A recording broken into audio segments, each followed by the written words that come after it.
Broadcasting to you live from the Orion spiral arm of the Milky Way galaxy, the solar system, planet Earth, North America, the United States of America, no longer California. My name is Brian Engelman. This is Blake Walley. Today is Thursday, December 5th, 2024, and you have found the Agree to Disagree show. Oh, yes, you have. What are we going to talk about today? We're going to ask, agree or disagree that a wave of viruses will hit after Trump's inauguration? Agree or disagree that the UnitedHealthCare assassin is a vigilante hero? Agree or disagree that Biden should preemptively pardon select politicians? Agree or disagree that the risk of child sex surgery is similar to taking aspirin? Oh, God. And agree to disagree, Pete Hegseth is being Kavanaugh'd by the deep state. Also, Haliey Welch, the Hawk Tuah girl, does she deserve prison? All of these topics and more will be discussed on today's episode of the Agree to Disagree show.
There he is, youthful Blake Walley interviewing Liz Plank. So clean shaven. Blake Walley. There he was, youthful Blake Walley. Youthful, yeah. I can't even grow a goatee anymore. It's just all gray. It's getting bad. Not all gray, but enough where I don't want to. I'm either going to have to diet or just go clean shaven again. Who knows? We'll see. Yeah, I got to keep this real tight. Most of it's still brown, mostly. But right there is getting a little, so I either need to brush some stuff in and just handle this area or just accept it. Yeah, this year has hit me hard. The 46 to 47 years of getting my first hernia, and I got gray hair, constantly plucking out, can't grow a goatee anymore. It sucks, Brian. Oh, I can't eat like I used to. I used to be able to just eat whatever I wanted. Now I'm like, ugh, I'm dying. I'm putting on weight. Sucks getting old, Brian. Now I finally get it. Hey, okay, yeah, but what's the alternative? You could be in a box. So, like, I know it's not as good as being youthful again, but the alternative to getting old is like I didn't get to get old. So just, where everybody deals with what they deal with. They say youth is wasted on the young, of course. But yeah, that is a nice chronology of like several years of going all the place. I love the intro. Great job on the intro. Blake Walley does a lot of that stuff. If you ever want to hit him up, he's always looking for gigs on the side because he's a master editor. Check out our documentary called Hurricane Helene, Help on the Way. Master editor. I didn't say debater. You're worried if I was going to bring in debate, right? I am a self-taught editor of amateur to intermediate skills, but that's better than 90% of people, I suppose. Yeah, and it's very really overwhelming for most people to try to do video editing. Fact. And completing any task is really just a matter of sifting through all of the information and figuring out the right way to condense it into the most powerful story ever. And it's just that act takes time. I don't know that you can really automate that. Like it just, you need that touch. But anyway, good stuff there. Check out the documentary Hurricane Helene, Help on the Way. It's in all the places. You can find Blake. His archive is thenextlevelnews.com. And on X, he is TV's Blake Walley. There we go. Put it up on the screen so you can follow Blake in all the places. And if you want to support independent journalism, he's on Venmo at Blake-Walley. WALLEY, and Cash App, $BlakeW99. Make sure you're finding the Agree to Disagree show in all of the places, and the New American Media on Rumble and YouTube and X. We're at American_media_. Make sure that you are connected with us there. And if you want to support us, you can do so on Venmo at Brian Engelman or on Patreon/The New American Media. So those are all the places that you can find us. Also, search the private groups on Facebook. TNAM's The Agree to Disagree show. It's a great private group. And they say, how did you find this private group? Say, Brian invited me, and that will let you in. Blake, do you remember the code word we had to use in Milwaukee to get into that speakeasy? Remember we had to say a phrase? I don't want to blow their cover because it's there. I think it's just the name of the place. Oh, type it in the private chat. Fine, we won't blow the cover. That's right. But yeah, we had to say a certain phrase in there. Okay. Anyway, let's get to the news because we both have a million things going on today. I did a previous episode about 10 minutes ago. That's exactly what it is. Thank you, Blake. That is exactly the phrase. Let's not blow their cloaks and daggers cover of what that place. Yes, you have to go through the humiliation ritual. That's half the fun right there.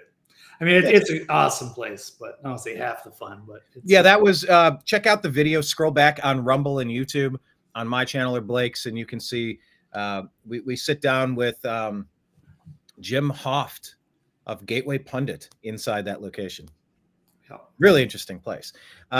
Okay, but yeah, I did the Unhappy Hour sports show earlier. Check out that show, and then I'm going to do another episode this evening, strictly football with Mike Barra. Blake has too many errands to handle today, so he will not be joining us. But look, his Vikings are kicking ass this year, so we're going to talk about the Vikings, talk about my Browns. God, Blake, you watched the Monday night game real quick?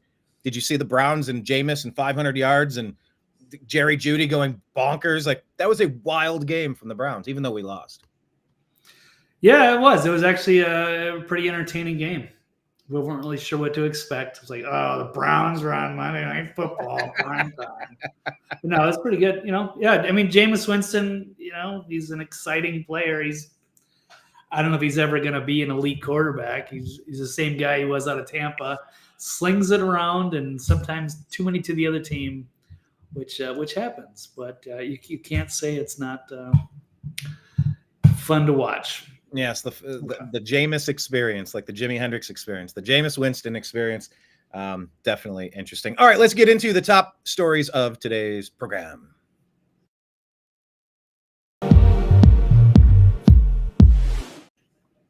All right, Mr. Walley, agree or disagree that a wave of viruses will hit after Trump's inauguration? Agree or disagree?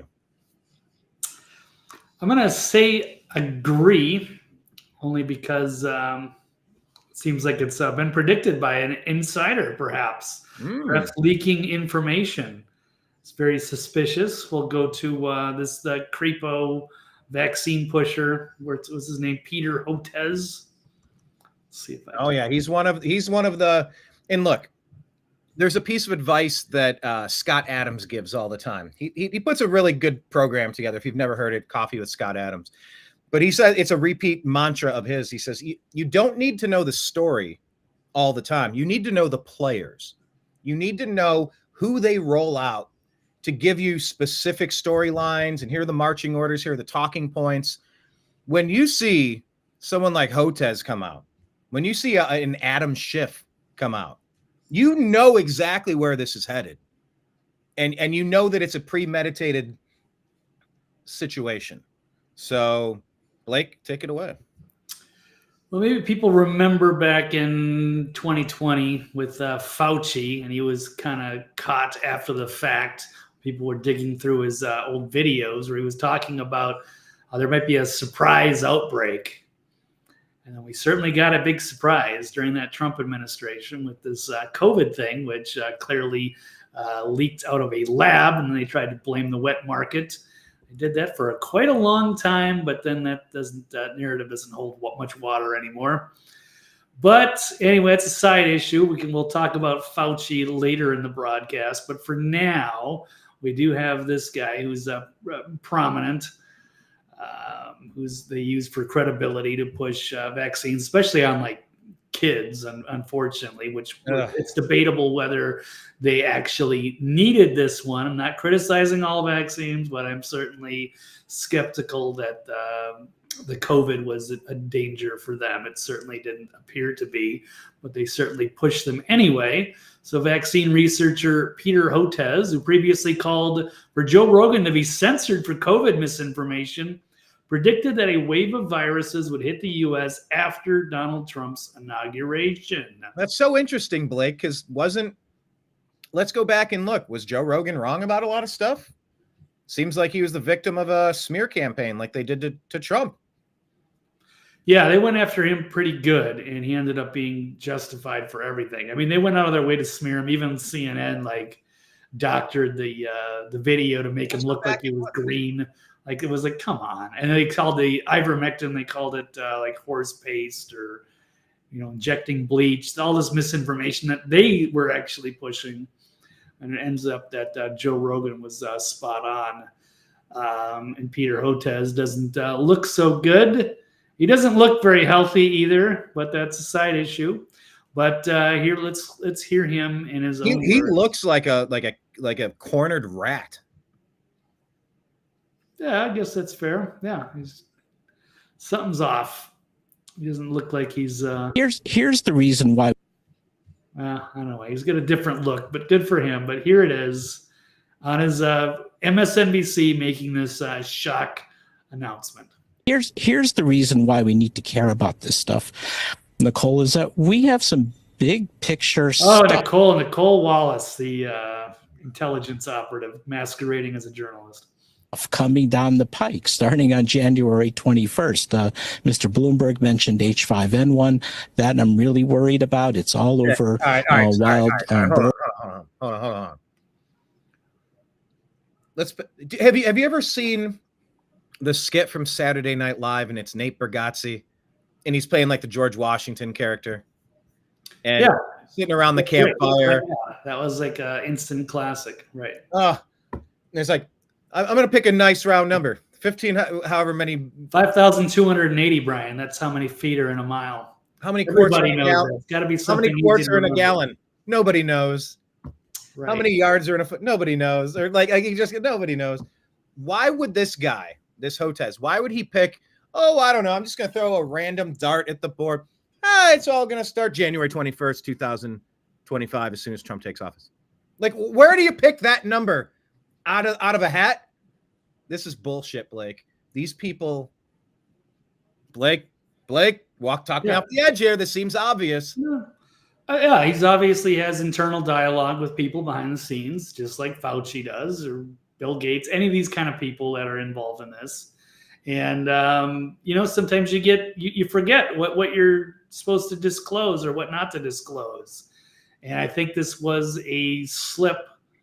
He let something slip, and they're planning on, making some kind of counteroffensive on Trump as soon as he gets inaugurated. We were thinking, other legal issues or wars or whatever they might start. But yeah, all of a sudden, Hotez makes an appearance on Nicole Wallace and starts talking about viruses that should be coming down right after Trump's inaugurated. It's like they're ready to have another wet market incident. I'm not sure, but we'll find out. That brings me to, are they going to dust the crowd with something on the inauguration day?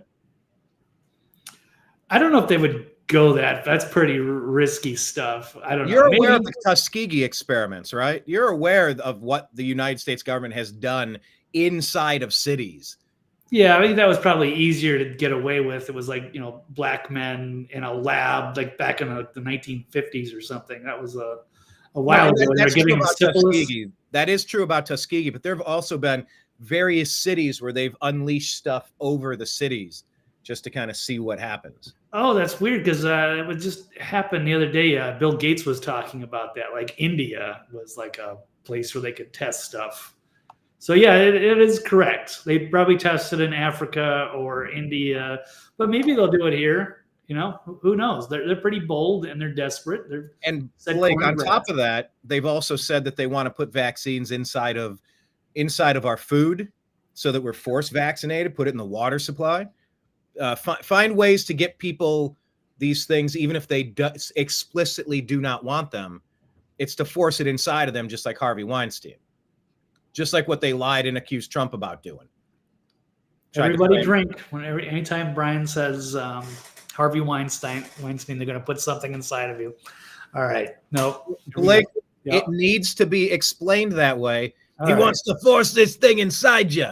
Listen, starlet, I'm just going to put this little tic-tac inside of you, and then maybe I'll get you some work. That's how it goes here in Hollywood. Hey, come with me to a Diddy party. Are you saying that's how Jennifer Lawrence got the Hunger Games gig? She's from Kentucky, by the way. Right. You should go over and ask her. Neighbor. No, she's a great actress. I don't care. I'm not judging. I get it. You know, if you're going to get that role, otherwise you're going to wonder and sit in obscurity, wondering how you could have had a career. So, you know, I guess that's how you get things done in Hollywood. It's unfortunate. And in D.C. And in D.C. That's Madison Cawthorn. And we're going to get to Hegseth and all of the music industry. Yep. But you're going to have anal sex with Diddy if you're going to, whatever. Who knows? Again? Bizarre stuff. Sorry for that. Again? Right. I thought once was enough. Yeah, you would think so, but I don't know. I guess that was the only way. The only way you could get business done was like during the freak out parties, I guess. I only sign contracts with my special baby oil proof pen. Right. He has like a Velcro glove where he can attach the pen so it doesn't slip on all the baby oil. He's got the special glove with it stitched in. I only sign contracts covered in baby oil. Anyway. Yeah, it's disturbing the way, if only the people knew how things actually work. How do you get those deals? But Blake, comparing Fauci to Weinstein, it's a good analogy and people don't use it enough. Or am I overdoing it, you're saying? Well, you do it a lot, but I do the show with you, so that's why I hear it a lot. So I'm just like, oh yeah, here we go. Broken record time. Harvey Weinstein, something good. Oh, okay, all good, whatever. Kenneth with a nice one there saying Fauci now has a foul chi. Ooh, there really is some spiritual warfare stuff going on in here. Real demonic efforts invading our government, invading our system, invading everything behind the scenes.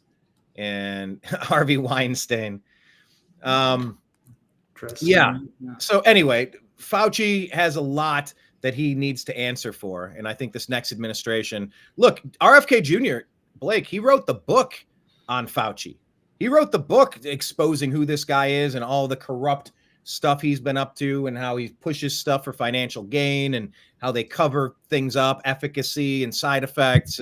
It's really monstrous stuff that you would do things to humanity just to make a couple of bucks. And that's what they're terrified of, right? That's why they're coming after all of the people Trump's appointing. Yeah, they don't want to get exposed and they don't want retaliation. They don't want the turnabout as fair play. They're going to change the rules, perhaps. We'll get to that. Well, take it where you want. I don't know how much more you have on this because we could pivot into 7 other stories here. Well, we barely got into this little clip, but we'll keep rolling this for a minute here. Oh, yeah, Hotez. There we go. Sorry. He let it slip. It's so weird. He said that January 21st. Like, you got to be kidding me. This guy should be one of the first people they round up, send to Gitmo for interrogation. Like, if something happens on the 21st, this little rat, first person you pick up and send it for an enhanced interrogation. So help me if there's a virus that's launched on January 21st. This guy needs to be your very first roll up. You find where he's at, you ping his cell phone, you take him for interrogation. Because oh my God, Blake, if they do this again, I mean, it's all hands on deck. God. All right, go ahead. No, it sounds fair to me. And yeah, he did kind of tell on himself, so that's good. So now they have a good place to start. Yeah, he lost all plausible deniability here. He identified himself, as Scott Adams said, know the players. He's one of the main quarterbacks of this thing now, if it becomes a thing. May God not have mercy on his soul, if he ever had one. And no, Deb, we are not getting your comments here on the main screen here. Sorry. Why can't we see Deb? Channel. I think she's in the doghouse But All so right, let's Deb, talk from a different channel. Maybe it'll pop up. all right, Deb, let me ask you this. Deb, can you go to the X account? And if you don't have an X account, please get one, because it's one of the only free speech sites out there. Can you go to our feed at American_media_ and type a comment there? Because here, I'm going to type for Deb in my comments, and it should pop up in our chat immediately. There you go. For Deb. If you type in X, and it shows that little X there by the logo, we should be able to hear your comments that way, but we're not getting them through ScrewTube for some reason. So anyway, thanks for bringing that up, and thanks for joining us, Deb. Everybody else, hit like, hit subscribe, and leave your comments as well. Okay, back to you. All right, let's roll this clip. Birds on the western part of the United States and going up in the north. It's getting into the poultry. We're seeing sporadic human cases, no human transmission yet. Yeah, haven't they killed enough chickens and eggs? No, Blake, when's the last time you bought eggs? They're empty. I went to multiple stores. There's no eggs. What? Uh-huh. Past 2 times I've gone. I just bought 4 dozen. Not last week. I still have some. I just had a 3-egg omelet before the show. Nice. I don't know. Yeah, maybe. I know that they raised the prices and that there was a lot of scarcity. Oh, there we go. Here's Deb. All right. So Deb, YouTube is screwing you, which is why we have our Rumble feed. If you haven't tried our Rumble account, it's the New American Media as well. That way Rumble comments will not show up on here. Oh, Rumble doesn't come through. Okay. And X is the place. X is the place for your helpful hardware, folks. No, that's H is the place. Anyway, all right. But yeah, keep your eyes peeled. Keep your eyes peeled on eggs. They keep pushing. We need to kill the chickens. We need to destroy all the eggs. And it's a bunch of happy horse shit for the most part. A lot of these stories have been massively overblown and just ruinous to the food supply. This is all going to change on January 20th, by the way, which is why they're trying to unleash something on the 21st, allegedly. But ear to the grindstone or ear to the train track. Keep your eyes peeled for eggs and egg shortages and poultry shortages. Keep your eyes peeled for Bitcoin that just hit 100,000. We didn't get it onto the stack today, but it's a huge story. We could toss it into the sidebar. But also keep your eye peeled. I'm also hearing about a ton of foreclosures coming in Florida, and it's also something that's going to happen nationwide. So maybe mix in a bird flu, maybe mix in some sort of global calamitous rug being pulled out from underneath it scenario. And don't forget that we've reported here before that some people have suspected that Russia and Putin have been behind Bitcoin from the beginning to get it pump and dump, up and down, up and down. And it just keeps going up, and everyone sucks the trillions in. And one day they press a button and it all disappears, and Putin starts laughing and says, ha, ha, ha, gotcha. It only took me 30 years, but I gotcha, or 20, however long Bitcoin's been around. But anyway, those are just some stories under the surface. Make sure you're following us on X, because we'll post different stories. You'll get the breadcrumbs. We're not going to get into all of that today, but they all a mosaic. There's a lot of stuff going on that's tangentially potentially connected here, Blake.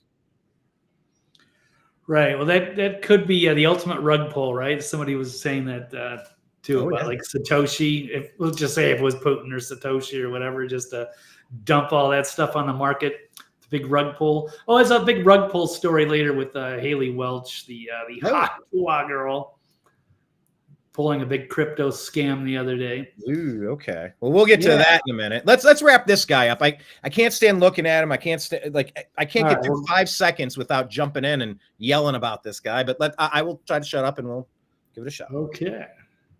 But that could happen. It's in the cattle, it's in the milk.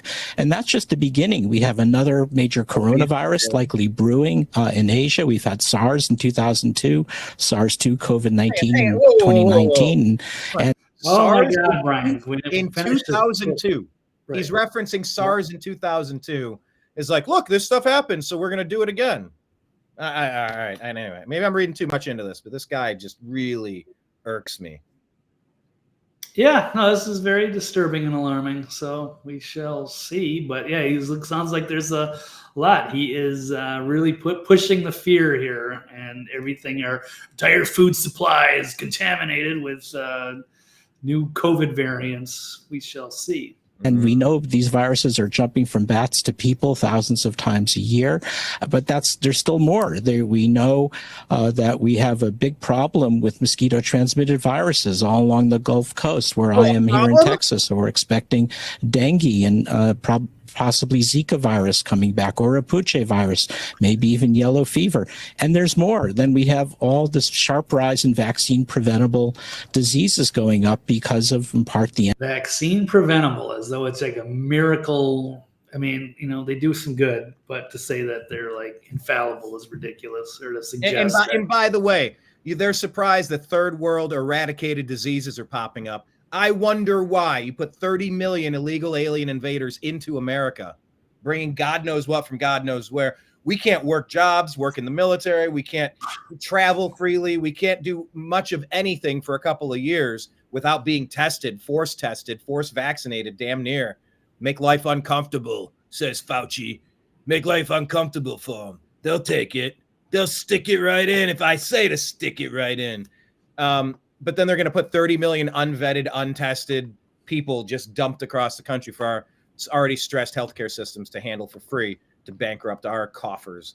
Okay, pretty awesome. Yeah, dengue fever, yellow fever, disco fever. Disco Stew doesn't advertise. All right. Well, that got cut from the stack too. It was the YMCA. Oh, that was in the stack? Yeah, there was a lot of stories about it. The guy's making a lot of money off of it. Yeah, good. And Sam and Dave were so stupid for saying, they sent like a cease and desist, stop using, hold on, I'm coming, hold on. Like that was the Trump exit song, every Trump thing. Yeah. They're like, hold on a second, we don't want residual royalties. Okay. Awesome. Wow. So anyway, all right, more. Yeah, that would cost a ton of money. That's such a great iconic song. Yes, I remember from the Blues Brothers, and that's millions of dollars in residuals that they could have just given to charity or done anything with. Who knows? Whatever. But anyway, all right. So, what else? I think we'll stop there. Wait. Does he have any more to add, or did you already close out of it? I don't know. Are we going to be able to get through this? I will shut up. Can we both go 22 seconds without talking? All right. Makes it difficult. Anti-vaccine activism that's so prominent right now. We have a 5-fold rise in pertussis cases, whooping cough over the last year, 15 measles outbreaks this year. We've got polio that's been in the wastewater in New York State. All that's going to come crashing down on January 21st on the Trump administration. We need a really, really good team to be able to handle this. Okay. Wow. Don't you threaten me, pal. I took what he said as a threat. I don't know if you took it the same, but that sounded like a threat to me. And I'm very eager for Kash Patel to send somebody to knock on his door and ask why on January 20th. Why were you threatening us? Are you threatening me? Yeah, are you threatening me? Fair. I'd say him and Nicole Wallace. Why not? Yeah. All right. There. They know something. Just get an idea. Maybe it's nothing, but they could just be get some clarity. I'm always good for clarity. Speaking of clarity, so today's thumbnail was brought to you by Grok. I said, hey, Grok, can you make a background image displaying a wave of viruses like Peter Hotez? So this is what it gave me. Can you show? Oh, I took the screen down. Sorry, we were moving to stories. Okay, so you. Oh, okay. All right, so you said, hey, Grok, send me a background image, a wave of viruses. Okay. Oh, yeah. They gave you that. Yeah, that was pretty cool. And then it made it in vibrant colors, neon colors, abstract shapes. So we're already bonding. Me and I said, you rock. I said, glad you like it, Blake. If you need anything else, let me know. It's pretty cool. Are you able to add Blake Walley and Brian Engelman face over top of this? Can you type it in real time and see what happens if you say at our I'm curious. I've started using Grok as well, and there are some limitations, but I guess you got to learn how to use it. I was messing around with it. Yeah, you were messing around with it too. You gave an explanation of your digital footprint. Right. I also asked if I was a Star Wars character, who would I be? And it said that I Princess would be Leia. Solo. Ah. Right. Han is known for his sharp wit, skepticism towards authority, and a tendency to challenge the status quo, much like how you engage with political discourse and media personalities on X. He's also a bit of a maverick, doing things his own way, which resonates with your independent and bold online persona. That's pretty awesome. Awesome. Good Yeah, stuff. it is awesome. So I don't know. What else did I ask? Oh, I said, can you please draw me? Look at this handsome guy. He's a lot more gray than I am, but that's fine. I'm getting there. I don't know why they added a future. Here, look at this. Yeah, what a stud. Yeah, but notice you have a horn, and then the building behind you is the other horn. You got double horns, like you're doing a Time magazine cover of Trump. Devil in disguise. Yeah, and then I asked it about the describe my personality, and it was like, wow, this is pretty damn cool. All right. Well, AI is here. I have a direct and confrontational style, trolling people on Twitter. Since I didn't know what I was going to say. If it was going to be complimentary, or it's going to be like, dude, you're kind of a troll and an asshole. What do you want to know? Right. Yeah. How honest is AI going to be with us? And at what point do we just believe AI and believe that that's, maybe as the legacy media collapses, that's going to be the new thing. It's going to be, well, we're going to defer to the wisdom of AI. Let them answer all of our questions. Let them run us. And then, of course, they get a crazy lefty to do it. They're going to say, Earth is overpopulated. Humans are emitting carbon dioxide, which is killing the world. So let's kill the humans. And it's like, no, you guys in your cult have been brainwashing all of our kids with your educational system for 30 years, 40 years with this nonsense. Enough is enough already. It's an anti-human cult. So, you got to be at the forefront of AI, lest it run your life, I suppose. So, all right. So if I say, can you superimpose pictures? Is that what I mean? Is that what you're asking me? Am I using that word correctly? Try it. See if it understands it. I don't know. So I'm saying, I don't know what it's going to understand. Superimpose pictures of Blake Walley and Brian Engelman on top of the virus picture. Here we go. Let's just see what happens. I've had some of these where they're nightmares. So let's see. Okay, we're not even in there, so it didn't do anything. Well, you know what I do? Refresh it and ask the same exact question a couple times. Like do a copy paste. That's a little odd. Okay, how about? No, I'm saying that it is created very different answers. If I go, nope, try again. I just copy and paste the same exact question. Okay. Can you make a picture? By the way, while Blake does this and talks to himself, follow Blake on X. He's at TV's Blake Walley. Kenneth is saying, my robot fell and lost AI. Aw. R2, me too. R2, me too. Yeah, so the Me Too movement, we're going to get to Pete Hegseth getting the Kavanaugh treatment, getting Me Too'd. And we're going to kind of bring up the question of who cares? Who cares what anybody has to say about any of the Trump appointments? I don't care at all. Trump is elected. Let him pick his team and move along. And you don't. Hey, look at that. I would pick up that show. I'd put that on the Discovery Channel. So is that what you're okay? Well, with alien friends. Oh, do it with alien. Yes, do it with alien friends. I don't know what's happening at this point, but all right. There we are, allegedly. There we are, everybody.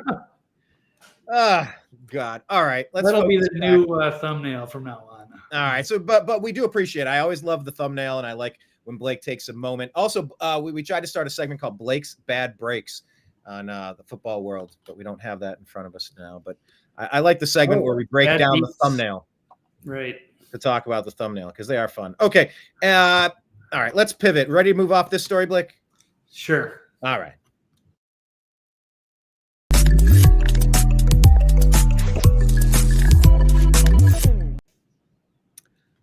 We can get that off the screen. That's a bit of a nightmare. Okay.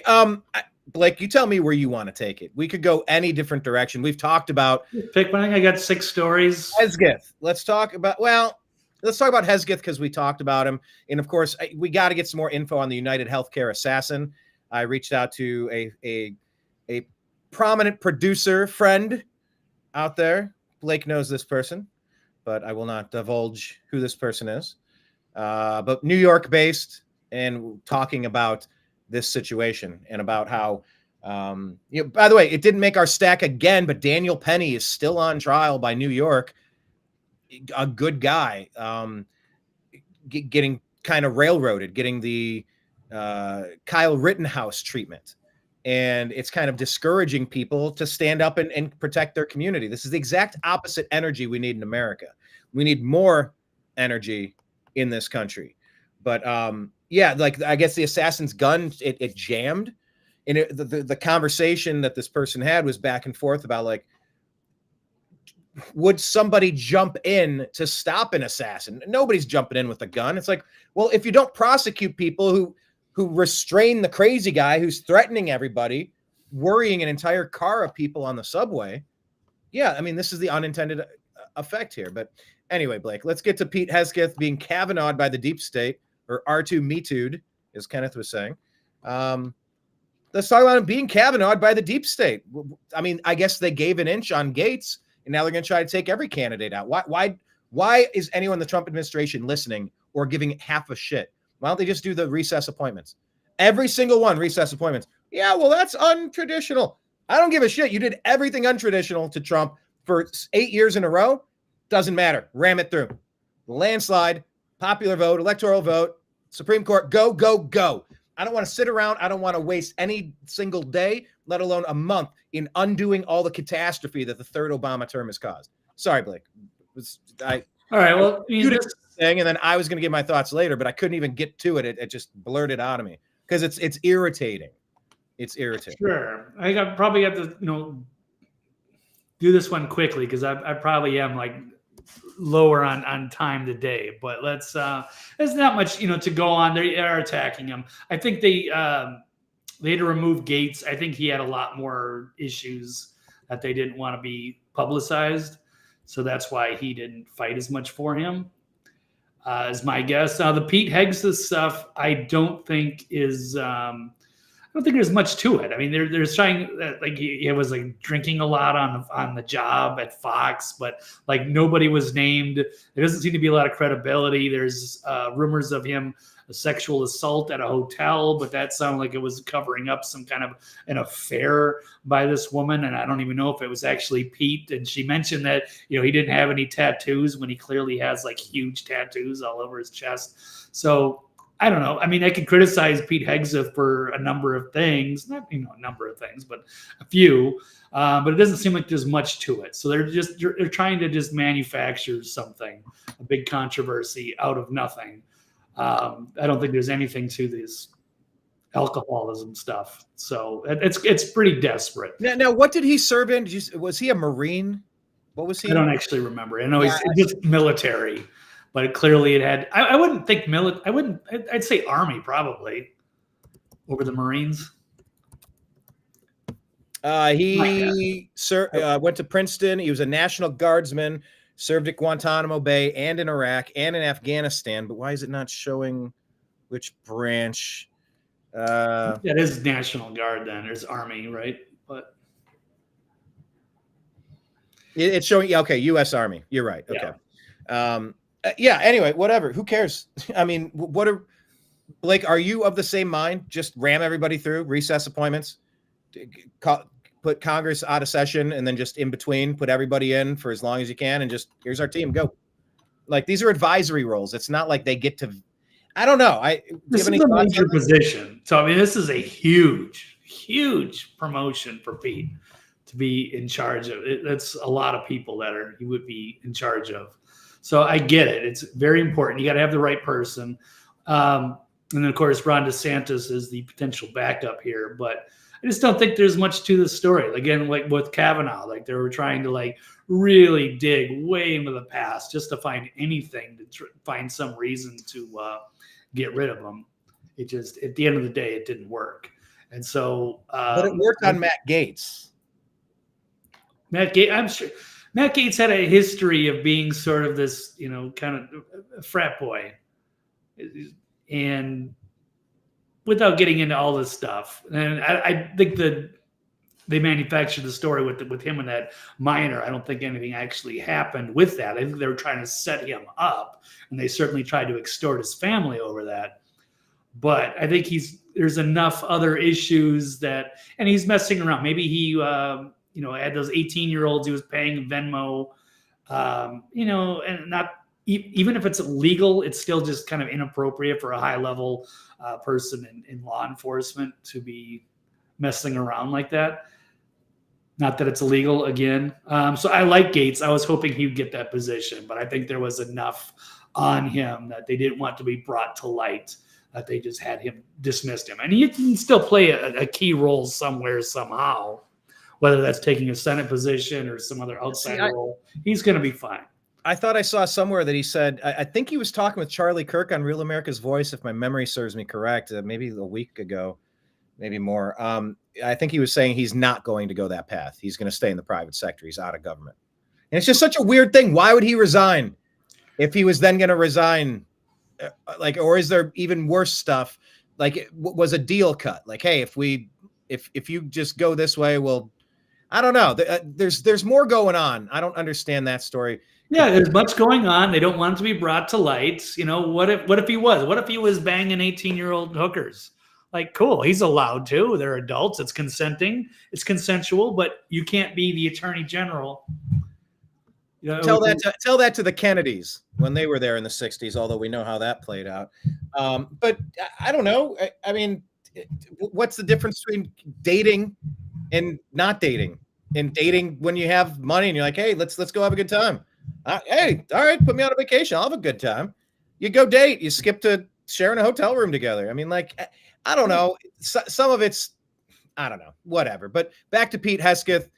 Megyn Kelly's coming to his defense. A lot of people are coming to his defense. And I think even Donald Trump President Trump is coming to his defense. And I think they're drawing a line in the sand here going, nope, we're done. Maybe you got Gates, but you're not getting the rest of our team. Dig in and fight, right? That seems to be the vibe that's being sent out. I suppose. So, yeah, he was on the Megyn Kelly show, and he forcefully pushed back against what he described as a coordinated smear campaign targeting his confirmation process. And he drew parallels between his situation and Justice Brett Kavanaugh, revealing that congressional members have privately warned him to expect similar tactics. So this is just kind of how things work. When they find specific people and they put you through the ringer, and they expose a lot of stuff that you might not want to have exposed, but a lot of it is, again, manufactured or just not really based on much of a story. Where you're talking about, it's like when they went after Trump for like the dirty dossier, and it was just ridiculous rumors, but there was enough to it to make a big national story about it, even though it was all BS. So I think that's similar to what's happening here. And that's what Pete is saying. So we shall see. But yeah, it seems to be the witch hunt and the smear campaign, and he's being Kavanaugh'd. I would agree with that. Yeah, it seems to be exactly what's happening there. All right, well, let's talk about preemptively trying to mount a strategy of defense and preemptively just trying to throw a blanket. I don't know if you ever played role-playing games. Maybe you could cast a spell of protection upon people is kind of what this feels like. They're trying to cast a spell of protection. Oh, that's a good video there. Brian's a great dungeon master. No, I don't know. I used to play I used to love Dungeons and Dragons, but I was like, 12 or I was a young man. But I mean, there's also like video games like Zelda or Final Fantasy. And then I was a huge fan of the Final Fantasy games too. Yeah. Yeah.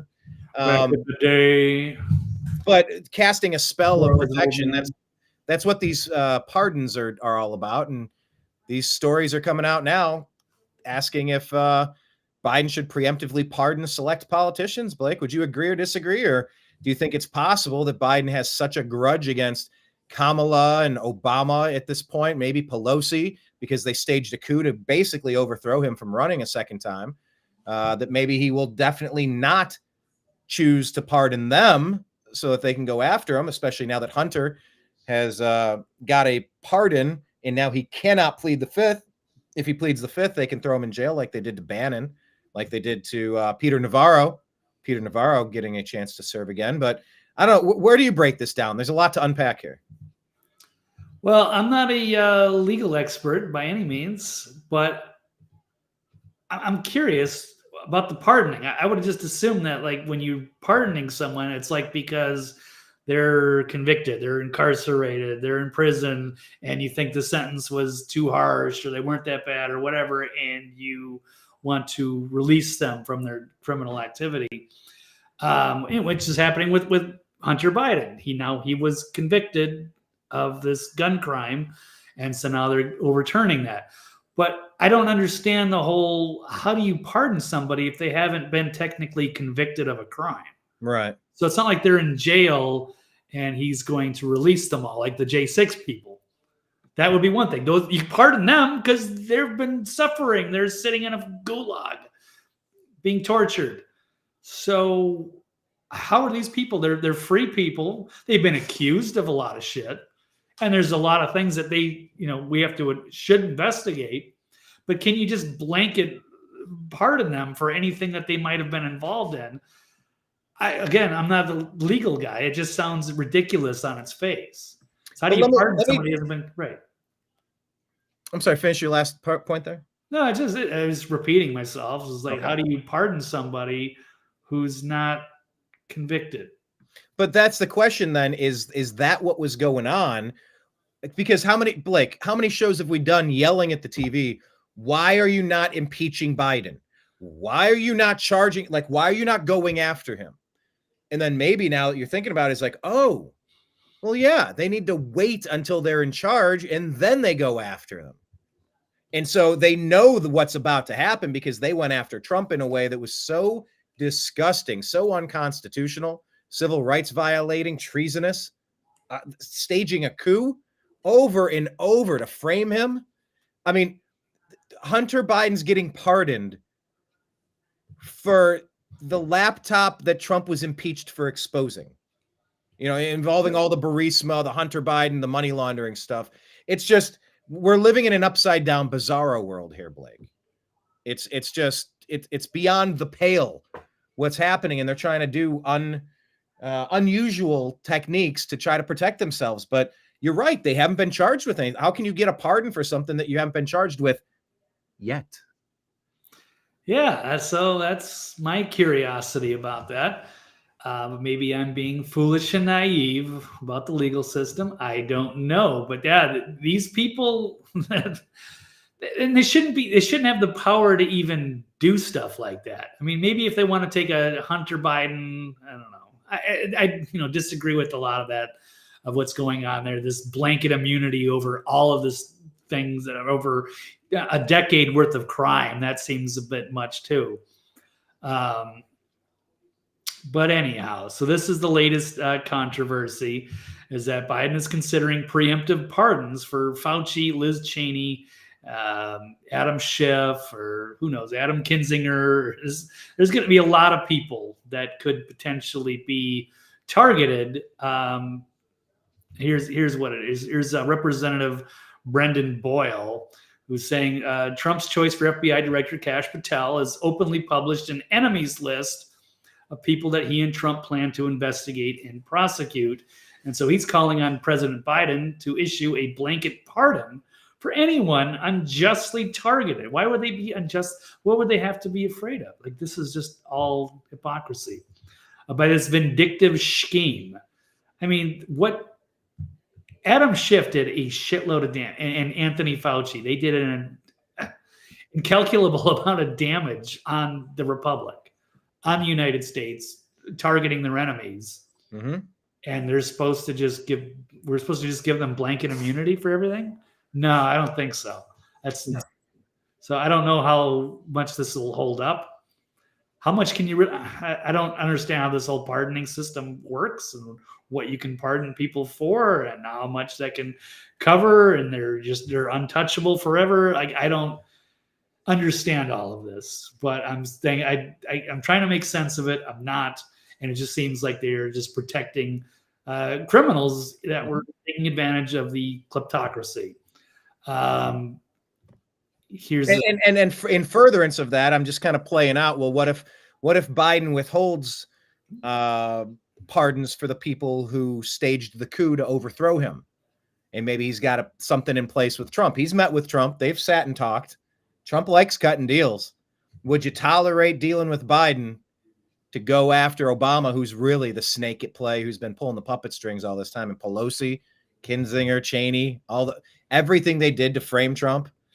Maybe that's possible, but then it goes into the second layer. You peel the onion back on the what if. What if Biden doesn't go through with a pardon? Would they off him to put Kamala in to make sure they get their pardon? You get into some real weird cloak and dagger questions for sure.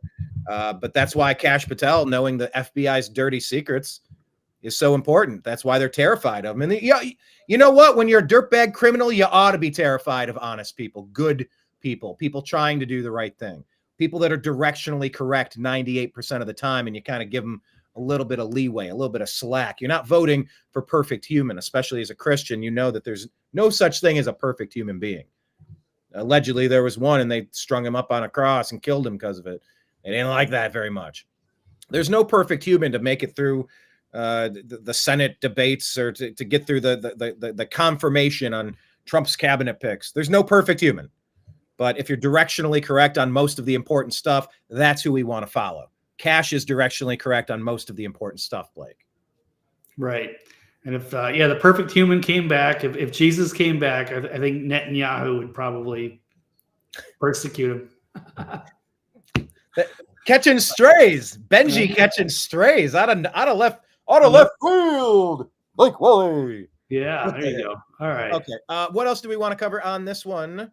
Well, I'll just say, Democrats were committed to the FBI and the cherished Russian dossier. They vouched for its author, Christopher Steele, quoted it at hearings, trying to bring down Trump, and then Kash Patel crashed the party. Senior counsel and overseer of these programs was a critical figure in the House Intelligence Committee, the investigation of the FBI's drive to entrap Mr. Trump. And it just kind of goes into that and how Mr. Patel discovered the senior FBI leaders, Comey, McCabe, Strzok, never told the court that the Hillary Clinton campaign and Democratic Party funded and trafficked the dossiers. So yes, this is a guy who has gone off after the corruption at the highest levels in the FBI. So it'd be great if he could actually take over the FBI and start investigating these people. That's what should be done. So now they're going to try to do these pardons. And they're also trying to sign everybody to long-term contracts extending to 2029, trying to claim that Trump won't have the ability to cut the size and scope of the federal government. It's gotten completely bloated and unconstitutional. It's become corrupt. It's become partisan. It's become detrimental to the safety and security of our country. We wasted 4 years under Pelosi's air quote leadership with Biden pulling puppet strings. Instead of focusing on the important matters of infrastructure and in defense and advancements in technology and medicine, we were running around doing their circus stunts with all of these fake impeachment hoaxes and scandals. Enough is enough. The adults are back in the house, and it's time to get to work.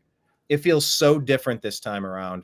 And yeah, it was awful being out unjustly so for the past 4 years, but look at how the pendulum has swung back now. The American people have had it with the status quo Democrat deep state bullshit. Jeff just had it, Blake.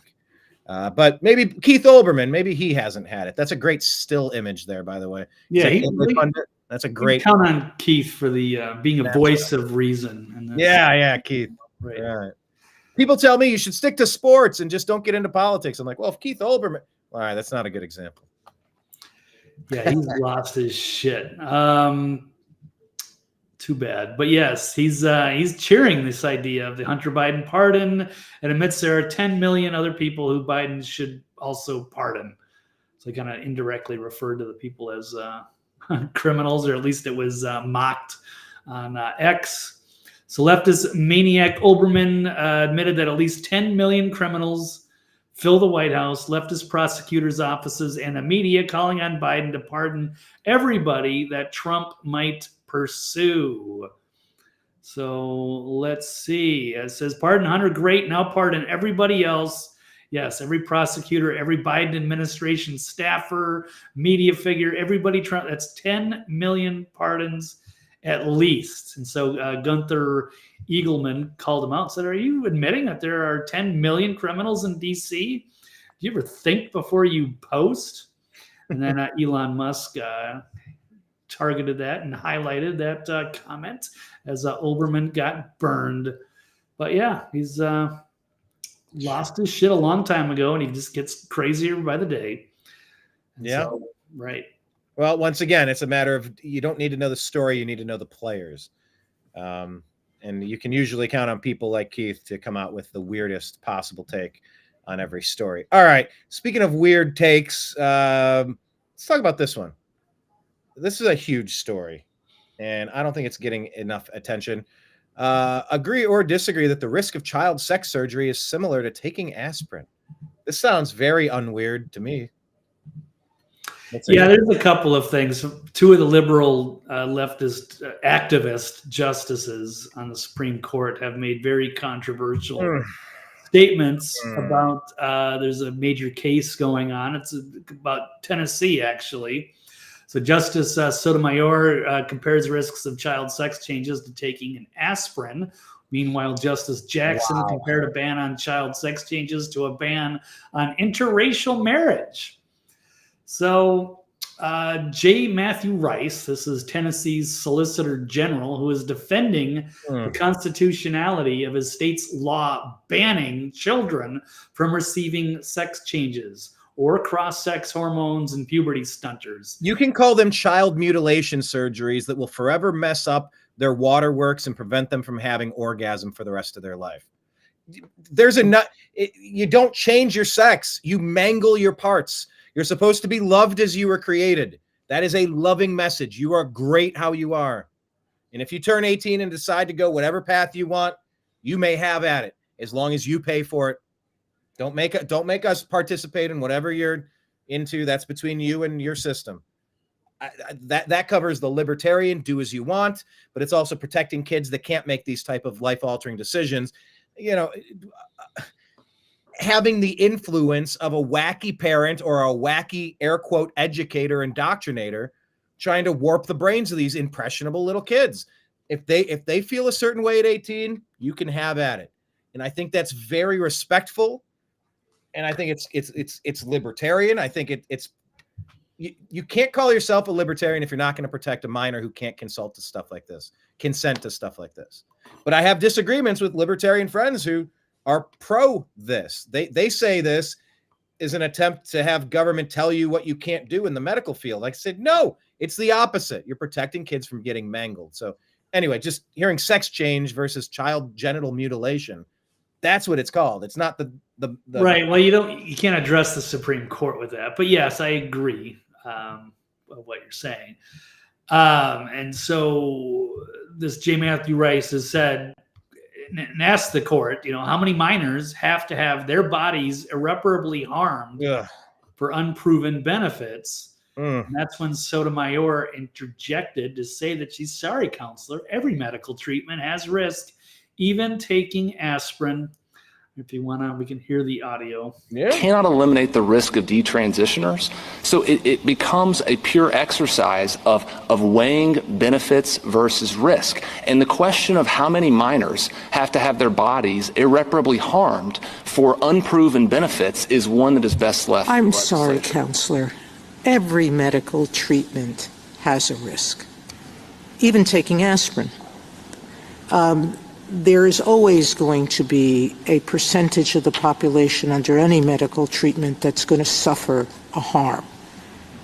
So the question in my mind is not do policy. Yeah, the question in my mind is how do you possibly make that comparison? Yeah, I guess there's a risk in taking an aspirin. It can make your stomach bleed. If you have an allergic reaction, there are things like that. But how do you compare that to sex transition surgery? Child genital mutilation. A bit of a leap. Yeah, a bit of a logical leap there. So, and I've been hearing rumors that they're trying to get her to step down because of her age, and they're trying to make a quick replacement, get somebody younger that can last a few more decades. And, you'll always hear that toward the end of an administration in this lame duck period while they launder $1 billion to Africa instead of North Carolina. But that's another story. These people, like they sound like they're mush for brains. These are not, we're talking about child genital mutilation. This isn't healthcare. This is trying to, it's the same as like looking at Go ahead. I've covered this enough. Yeah, that's all good. I'm not even going to get into listening to the comments by Ketanji Brown Jackson, but she also made a weird comparison that it's, banning this stuff for kids would be like banning interracial marriage, like back in the 1960s. Like that's a bit of a leap as well.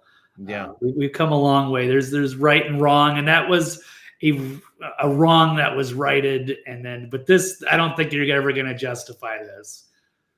I don't know if there's anyone who would probably make the same decision over again, who's had one of these transitional surgeries go so swimmingly well that if they could go back and be a child again, would they do the same thing? A lot of them regret it, and there's just nothing that can be done. So yes, it is irreparable. You can't mix, you could even interracial marriage. I mean, maybe if you were in some crazy conservative state back in the 60s and you weren't allowed to do that, you could probably still, live with the person until people kind of,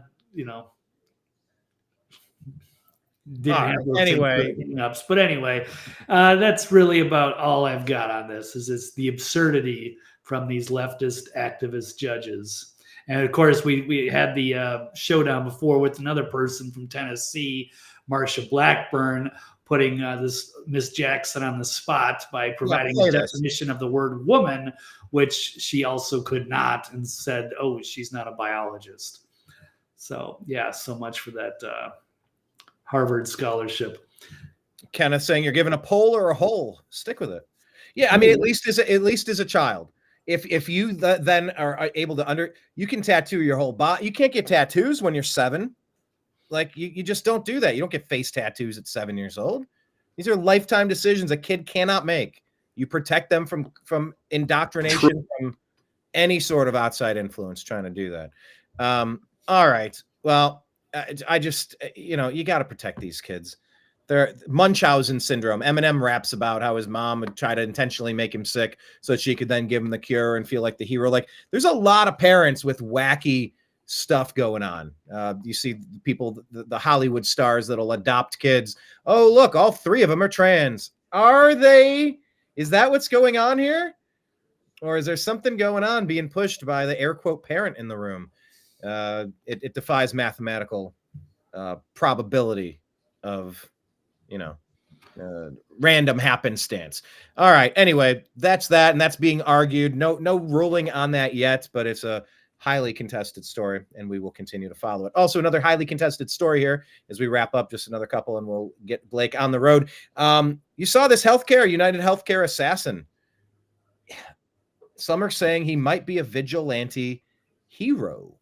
I think we need to learn about this one now, don't we?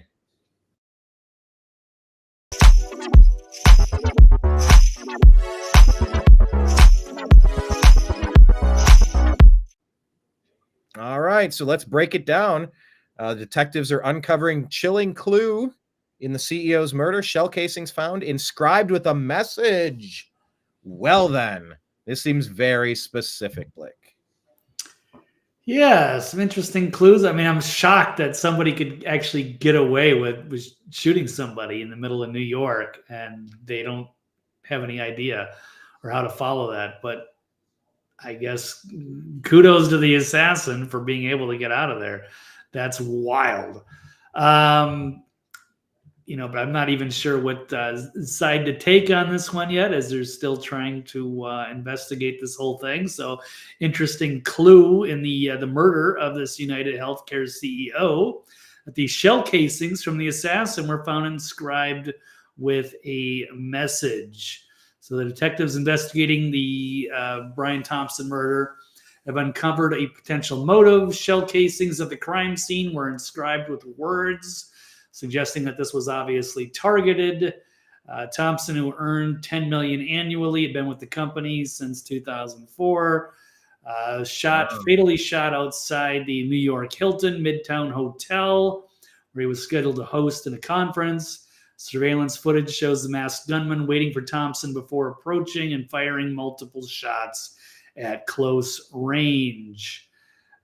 So there's, he said the inscribed shell casings, 3 live 9mm rounds, and 3 discharged casings bearing the words deny, defend, and depose were found among the evidence collected. Hang on, say that. Okay, hold on. What are the words again? The discharged casings had the words deny, defend, and depose. And depose. So that's kind of calling out how their company takes all the money from people, and then when they need services, they deny it, and then they defend themselves against having to pay it out, and then they depose people and lock them up in court. They just ruin people. They're just thieves. They offer a service that they're not giving. Am I taking away the is that your gist of how you read that? How you interpret that? They're still trying to, find a motive. I don't know if he's a professional hitman. They're saying maybe he's, he could just be an activist who hates the big pharma. He could be somebody who was a victim of something from this company or this guy. There's a few ways of looking at it. We don't really know. Can't find the suspect yet. Here's the picture. There was some other ones floating around the internet, but it looks like, I don't know if it's the same guy, and it's not even look like the same color jacket. So this Liz Crokin saying, why is everyone acting like these two photos are the same person? They look like different people. One's got a 5 o'clock shadow. One might be a woman. Here's a quote post from Lee Stranahan, journalist, who says, police in New York City searching for someone with the motive to kill a top healthcare CEO, and they've narrowed the list down to 156 million suspects. And then this agree to disagree question comes from, well, I guess I've kind of come from Taylor Lorenz, who's the Washington Post hack, who's had the big feud with libs of TikTok. And I cannot stand Taylor Lorenz. She is just a flaming narcissist, super annoying, terrible journalist, if you want to even call her that. But she's, did make a stupid comment saying that they want these executives dead. Here's her. Okay, she says, and people wonder why we want these executives dead, because after they declared this, this is to something else. Blue Cross Blue Shield in Connecticut, New York, and Missouri declaring they will no longer pay for anesthesia for the full length of some surgeries. I mean, that is unconscionable. The procedure goes over a certain time, they got to pull the anesthesia and it won't be covered for the duration. I mean, we know that these big pharmas, these health insurance companies, they are the greediest motherfuckers on earth. And I know this guy had issues. He was certainly somebody who was thumbed as one of these potentially corrupt people in this industry. And so maybe they were thinking he would never actually face justice, because the guy that makes this much money and has this much power is going to have an army of lawyers. They'll never get to him. So this person just shot him. So I'm not justifying this because I don't know enough of the facts, but I get it. Why people are upset about this stuff. Or maybe it was a vigilante. So should we be celebrating this? I mean, that's not the way to get justice done. But if this is a vigilante attack and this guy if he was really dirty and corrupt and evil, I don't know. I don't know where to stand on that. I don't even know if I really want to answer that one. So Brian, I'll toss that to you. Do you think that this is, vigilante justice? Or what was the question? The UnitedHealthCare assassin is a vigilante hero. He could be, but I don't know if I want to go that route, but I get it. So what do you think, Brian?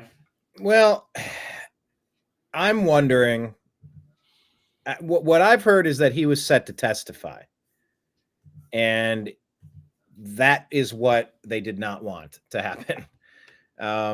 Maybe it could have been made.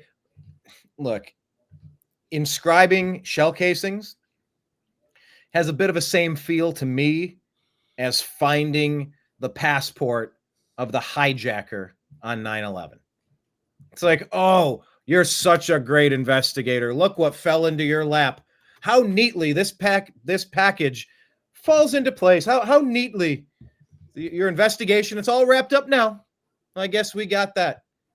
I don't know, kind of, it feels more like an inside job from people at, from the shareholders, that somewhere inside of where he's been working for a long time, people that didn't want him to open his yap. Now I'm open to any variation of these things. It could be both. It could be something different.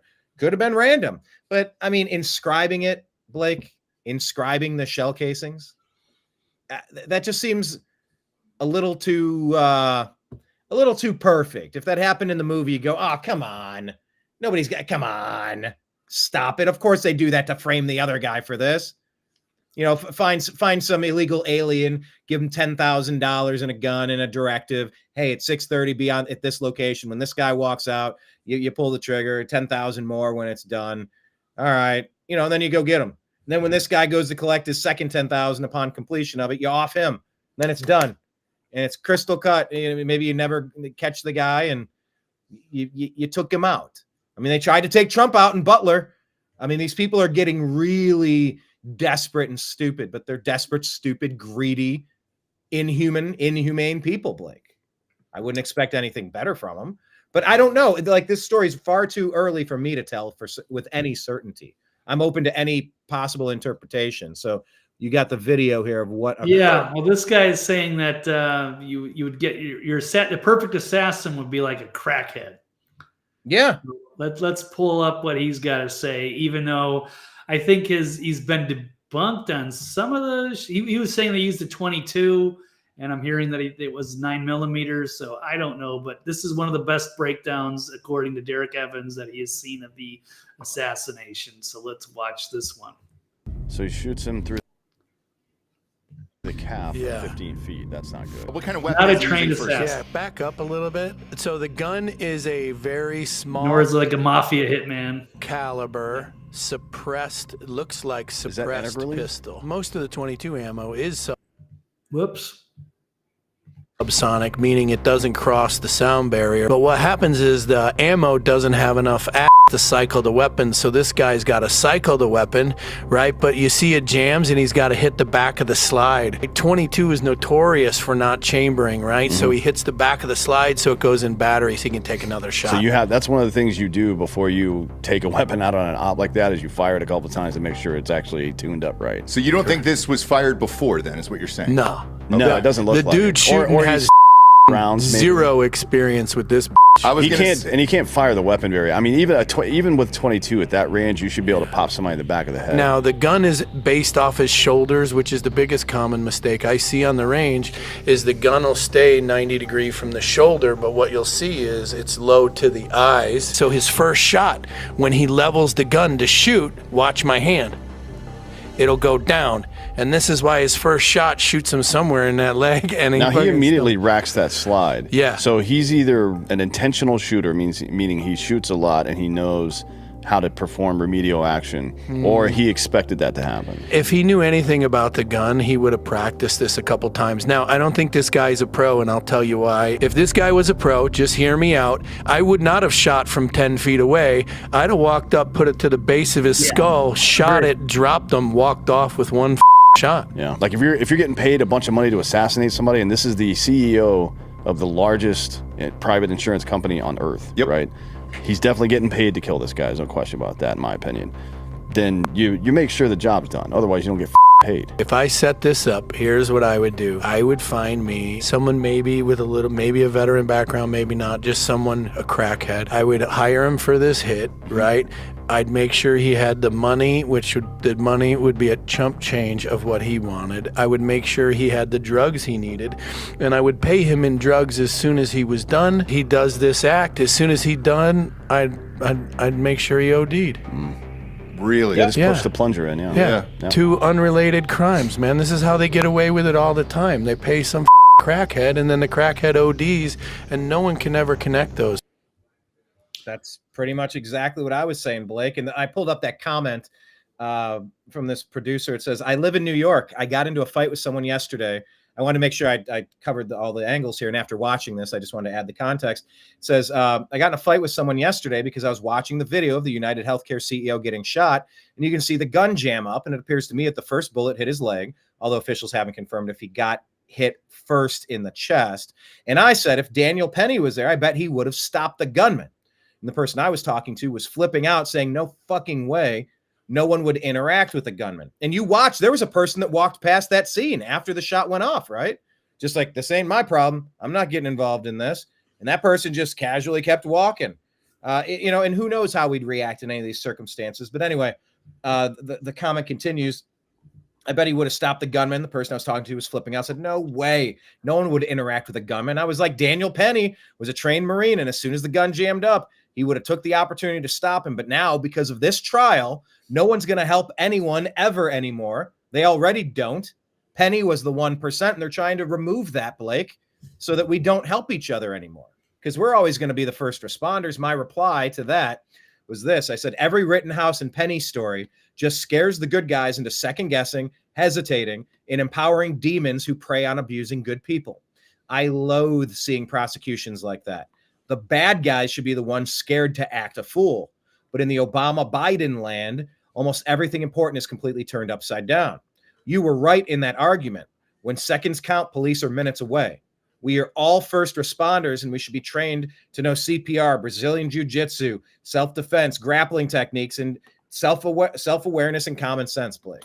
So, yeah, I mean, that's, geez. You hate watching these snuff films, but it's like you also have to break down you got to figure out the story. Like, what are we even talking about?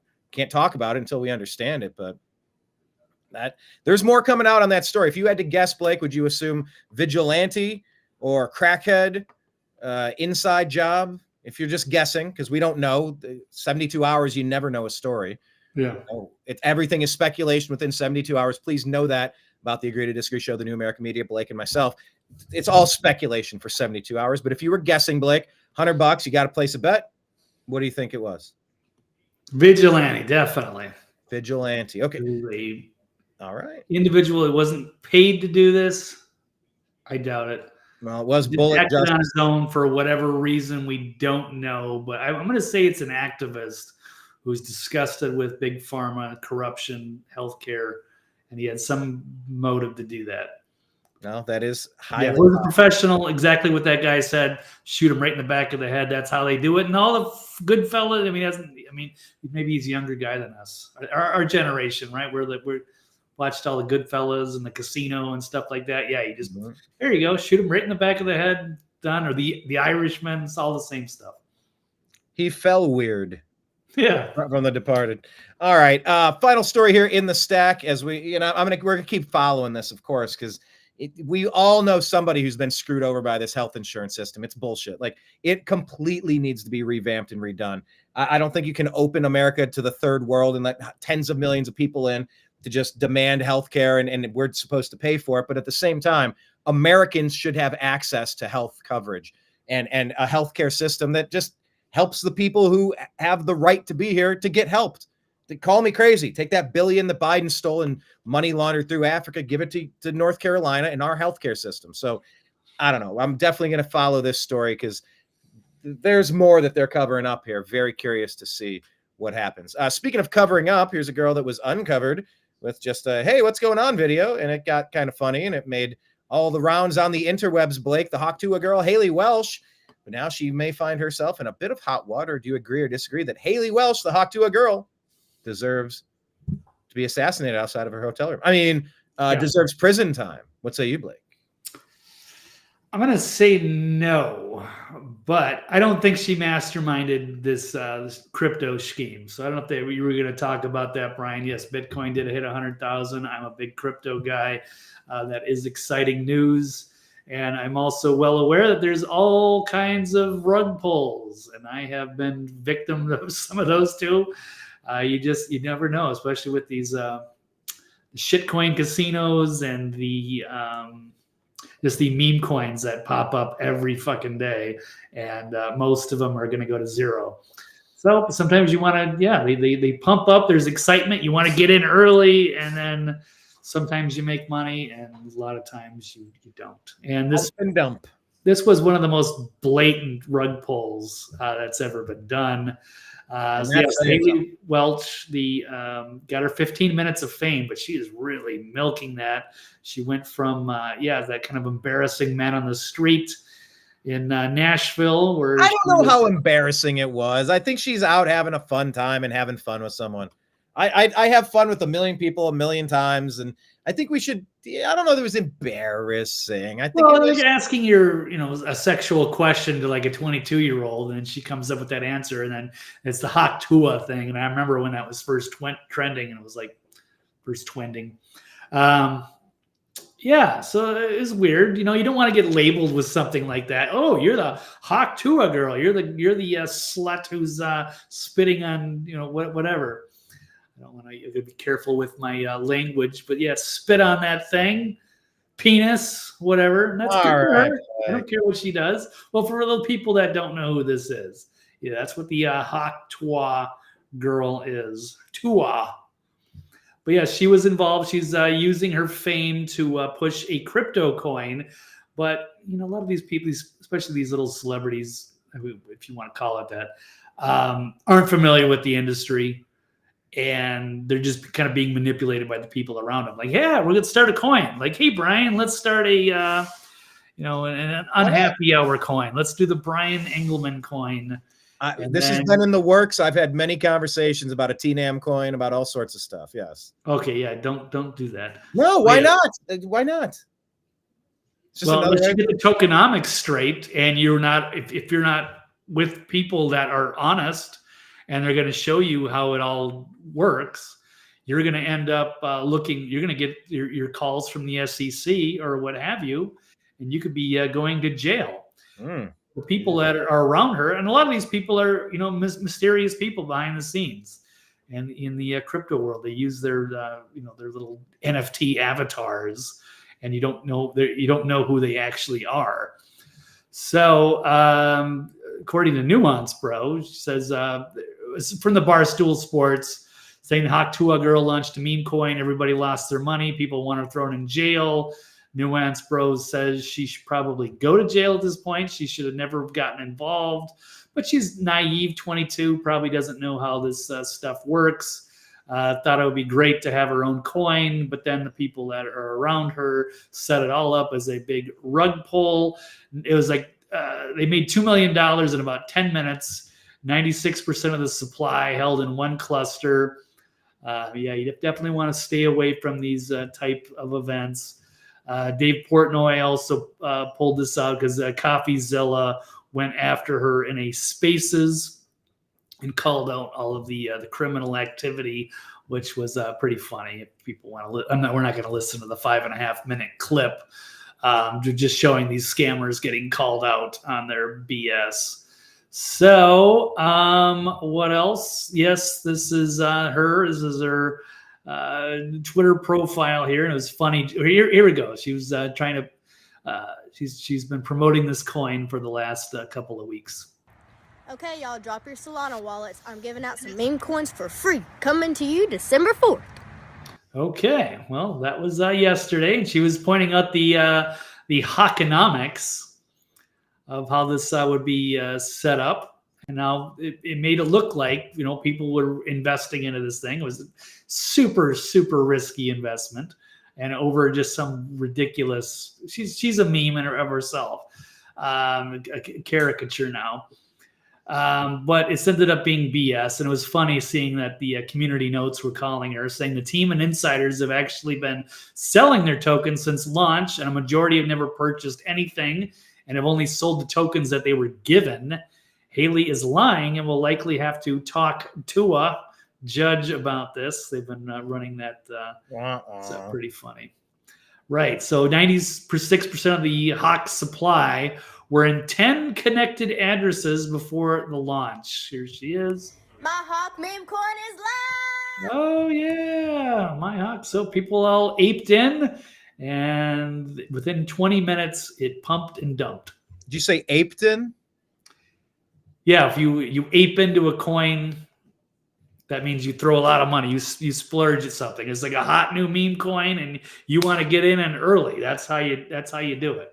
But 99% of them go to zero, and if you get lucky, some of those become the next Popcat or Pepe or Bog or whatever. There's a ton of crypto coins. They have new ones literally every single day. So how many different different coins do you have? A lot.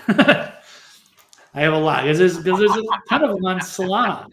Well, I'm a big Solana guy, and there's new shit all the time. So I definitely want to try to get in if I can. I've had success at some, and some have just been.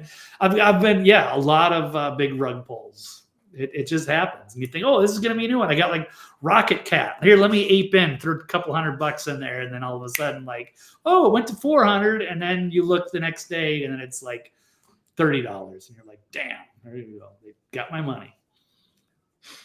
Yeah. I did not get involved in this one, but there have been other ones. Like Iggy Azalea had one called Mother, and there was some other porn star that came out with one. That was a huge pump and dump, and she clearly didn't know how any of this stuff worked, but they were just capitalizing on her being, her popularity. And so, it's an interesting world. It's good to have Trump in, and it's going to be a pro crypto environment, but there are things that are going to have to be cleaned up. Yeah, I have some Solana. I think I do. It's a very interesting time to be in crypto. I think I'm at an all-time high now. Yeah, I have a little bit in Solana. And 99% of it is staked. I don't know. I got a lot to learn. Staked? Where are you on like Coinbase? Where is your portfolio at? Yeah, Coinbase. I didn't know you could stake Solana on Coinbase. Yep. Huh. What do they give you for a yield on that? 6.8. Oh, okay. That's not bad. I mean, at least they're doing something with it, because otherwise it'll kind of slowly lose its value. Now, I'm a big Solana guy. I think it'll eventually flip Ethereum. But yeah, you have said that. I got one ETH, and I'm just like, okay, I got one.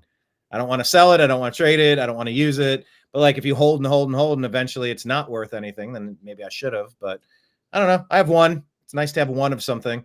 I tried to buy one Bitcoin at $200. I don't want to tell that story anymore, but my God, I tried to buy one. I would have bought a couple more. It's just if I could go back. I bought 1.5. Yeah, I should have like 4.5, 5, but I got screwed over by a company, and I didn't know what I was doing yet. I didn't understand the whole self-custody thing, and I ended up getting burned on that as well. But mixed success. And then what was the self-custody thing? Make sure like any new guy knows about that. What is that? Oh, we gotta have like a ledger or something. Let me.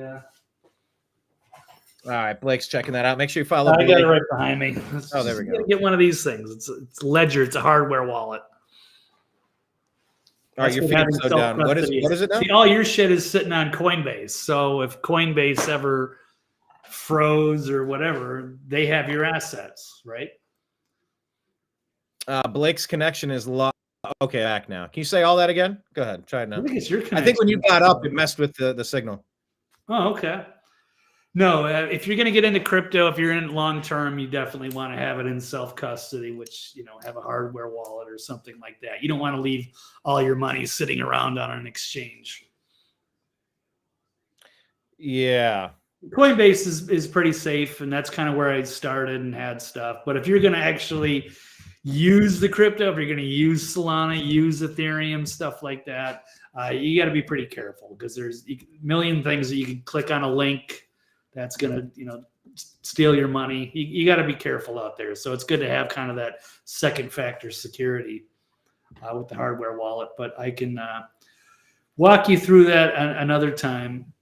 Yeah, and I think we should. Kenneth is saying he once had 3.5 Bitcoin. Yeah, I know.